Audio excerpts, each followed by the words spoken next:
बता रहे थे, इतना संघर्ष करी है कि जब वो स्कूल जाती थी पढ़ाने के लिए, उनके ऊपर गोबर फेंका जाता था, उनके ऊपर कीचड़ फेंका जाता था, उसके बावजूद भी वो महिला अपने घर में नहीं रुकी, अपने घर में जा करके रोती थी। उनके पति ने पूछा, तुम इतना जल्दी हार मान गई सावित्री? वो बोलती है, मुझे इस बात पर रोना नहीं आ रहा है कि लोग मेरे ऊपर कीचड़ फेंकते हैं, मुझे इस बात पर रोना आ रहा है कि मेरा समाज, एक पुरुष मेरा विरोध करता, मुझे समझ में आता क्योंकि वो पुरुष प्रधान समाज है। मेरा विरोध खुद एक महिला करती है। मैं उनमें शिक्षा की अलग जगाना चाहती हूँ, मैं उनको शिक्षित करना चाहती हूँ, लेकिन वो महिलाएं मुझे गंदी नजर से देखती है, मेरा बुराई करती है, मुझे पे कीचड़ डालती है। मुझे इस बात का रोना है और इसलिए मैं रो रही हूँ, बोलती है। आज भी मुझे उनका जो वो एक वाक्य है वो याद आता है। कहते हैं, आप अपनी जिंदगी में वो मुकाम हासिल कीजिए कि आपको किसी अन्य व्यक्ति का उदाहरण न देना पड़े। इसलिए मैंने उस वाक्यांश को पूरा करते हुए समाज में खुद एक उदाहरण बनी। हमारी मैडम बता रही थी कि आप जब समाज में कुछ करने के लिए जाते हैं, हम अकेले कैसे जाएं? हमारे मन में झिझक रहता है, हम अकेले कैसे आए, कोई नहीं आया है, कैसे करेंगे, किससे बातें करेंगे। खलीफा डहरिया जब घर से निकली थी, आज से 5 साल पहले, मेरा उम्र मात्र 19 साल का था। 19 साल में मैंने MSc कंप्लीट किया। उसके बाद जब मैं घर से निकली, राजनीति में आई, 1000 लड़कों के बीच में अकेले जाती थी खलीफा डहरिया। मुझे कभी किसी व्यक्ति से ईर्ष्या द्वेष दलन नहीं रहा। मैंने कभी भी एक व्यक्ति से अपेक्षा नहीं रखा कि वो महिला मेरे साथ में आए। आज छत्तीसगढ़ का अकेले नेतृत्व करती है समाज में, और आज भी जलन नहीं करती, आज भी किसी से ईर्ष्या द्वेष नहीं करती, ना किसी से उम्मीद रखती है। लेकिन मैं उनसे प्रार्थना करती हूँ, मैं उनसे निवेदन करती हूँ, आज मैं अपने दम पे घर से निकली हूँ, आप भी अपने दम पे अपने घर से निकलिए। आपको छोटे बच्चे नहीं हो कि आपको कोई हाथ उठा करके आपके घर से बाहर लेकर के आएगा। आप उचित डिजर्व करते हैं, आप अपने घर से कदम तो रखिए। मैं भी उस समाज से आती हूँ जहाँ पे बेटी के सर पे अगर दुपट्टा नहीं रहता है ना, हमको लोग गंदी नजर से देखते हैं। हम कहीं पे जाते हैं, दुपट्टा संभालते हैं, सर पे पल्लू होता है। आज मैं कोट सूट में घूमती हूँ, आज मैं 1000 लड़कों के बीच में जाकर के नेतृत्व करती हूँ। आज जहाँ पे लड़के लोग बैठते हैं, वहां पे मैं मंच में जाकर के उनके बीच में अपनी बातों को रखती हूँ। मैंने समाज में उदाहरण पेश किया, लेकिन वहां पे मैंने किसी व्यक्ति को साथ लेकर के या फिर उनसे उपेक्षाएं नहीं की कि वो जाएगी तभी मैं जाऊंगी। आज मैं वहां पे पहुंची हूँ और अन्य लोग मुझे देख करके वहां पे आना चाहते हैं, वो मेरी उपलब्धि थी। तो कहने का मतलब ये है, आप यहाँ पे आना चाहते हैं, वो आपके ऊपर निर्भर करता है। वो महिला जब हमारे समाज को जगाने के लिए आई, एक महिला ने ही उसका विरोध किया। आज जब मैं समाज में आती हूँ, कोई पुरुष वर्ग मेरा विरोध नहीं करता है कि तुम मंच पे जाती हो, तुम ये बोलती हो। ये जीपीएस समिति के सदस्य बैठे हुए हैं, आज अगर मैं जो कुछ भी हूँ इनके बदौलत हूँ।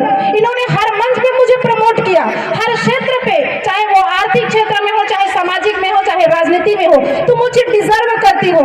आज मुझे दूसरा सावित्रीबाई फुले के रूप में समाज में स्थापित किया है, तो वो कोई महिला वर्ग नहीं थी, वो पुरुष वर्ग थे।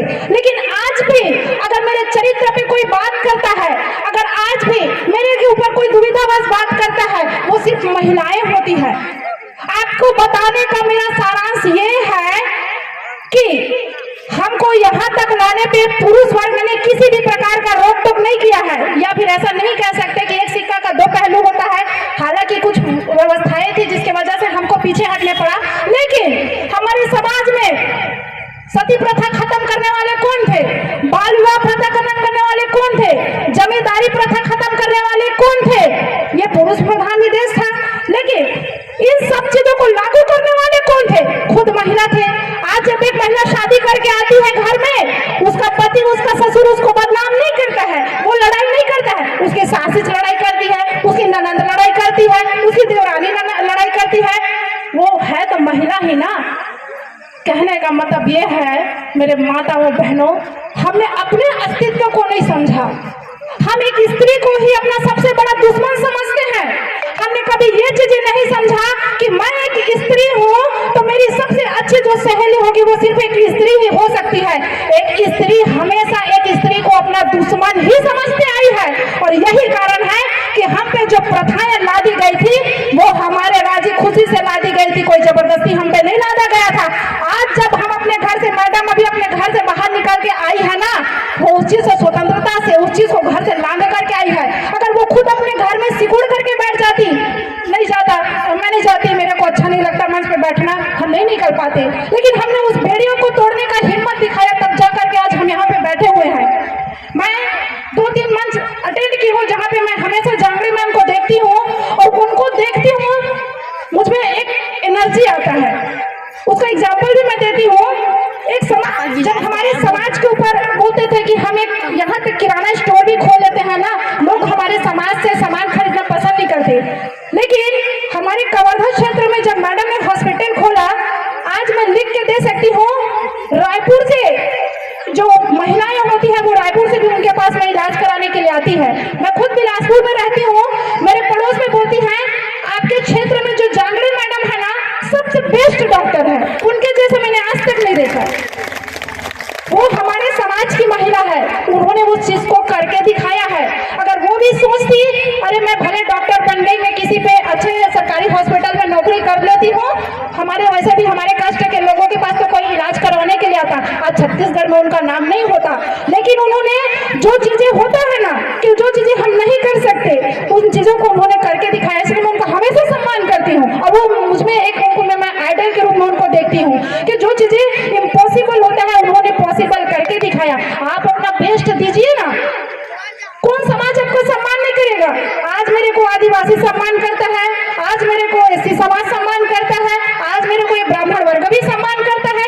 खलीफा ढारिया को जाति के बदौलत को सम्मान नहीं करता है, मेरी टैलेंट पे करते हैं, मेरी बातों पे करते हैं। लोगों को भरोसा है कि वो एक लड़की के लिए काम नहीं करती है।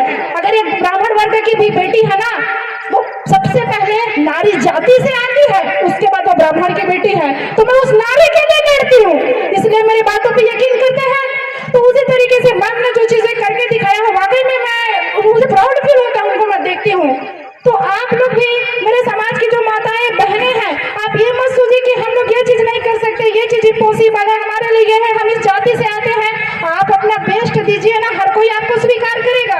आज खलीफा ढालिया को हर मंच पे लोग स्वीकार करते हैं ना, आज जांगड़े मैडम के पास में हर एक वर्ग का इलाज करवाने के लिए आते हैं ना। आज हमारे जो शिक्षक या मैडम बैठे हुए हैं, हर वर्ग के बच्चे को शिक्षा देती है, हर वर्ग के बच्चे को वो बेस्ट टीचर है उनके नजर में। वो ये नहीं सोचती है कि वो आदिवासी मैडम है, वो फलाने मैडम है, वो बस ये समझते हैं कि वो हमारे लाइफ की सबसे बेस्ट मैडम है, क्योंकि उन्होंने बच्चों पे अपना बेस्ट दिया है। आप भी अपना बेस्ट दीजिए।